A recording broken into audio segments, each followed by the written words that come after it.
Hutigemos a ti, lo leemos a Itagüeg. Siempre gebula lemu mutu lugawa bailar la digni wemul. Isatinu niño gulida nana de lida wemule lugawara bailar.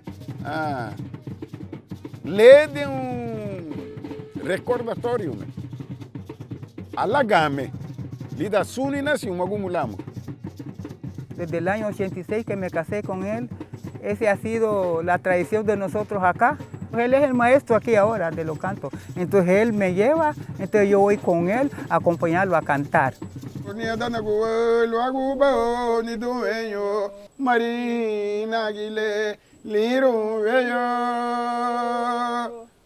Liru Bello, ni dueño, oh Marina Aguilé. Mira pae gibe figo bogo ni adana guelo agubo ni dueño Marina Aguilé liro bello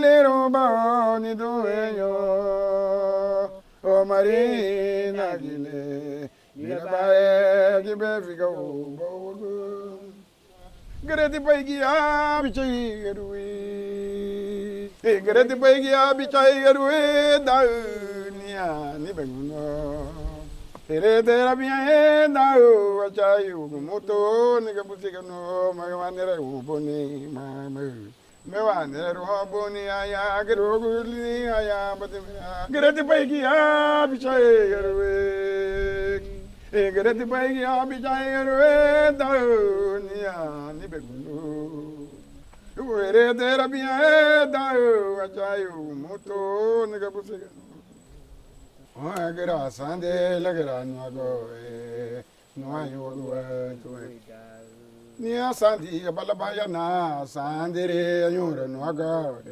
ani anda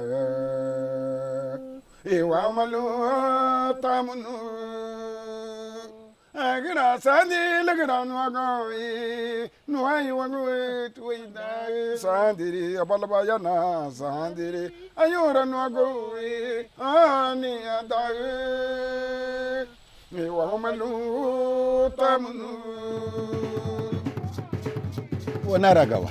Visitaba a mi papá y aquellos viejos que vivían ese canto en tiempo de la Navidad. Y última hora, cuando yo ya iba a los 12 años, ya uniformaba yo también. Ya jugaba, ya los bailaba yo también. Entonces, así llegué a aprenderlo y me gustó hasta el día de hoy y hasta la muerte. ¿Verdad, patrona? Así es. Siempre lo tenemos que seguir hasta lo último para que esté para nuestros nietos y para otras generaciones. Yo quiero que ellos lo sigan haciendo y que nosotros seamos ejemplos para ellos.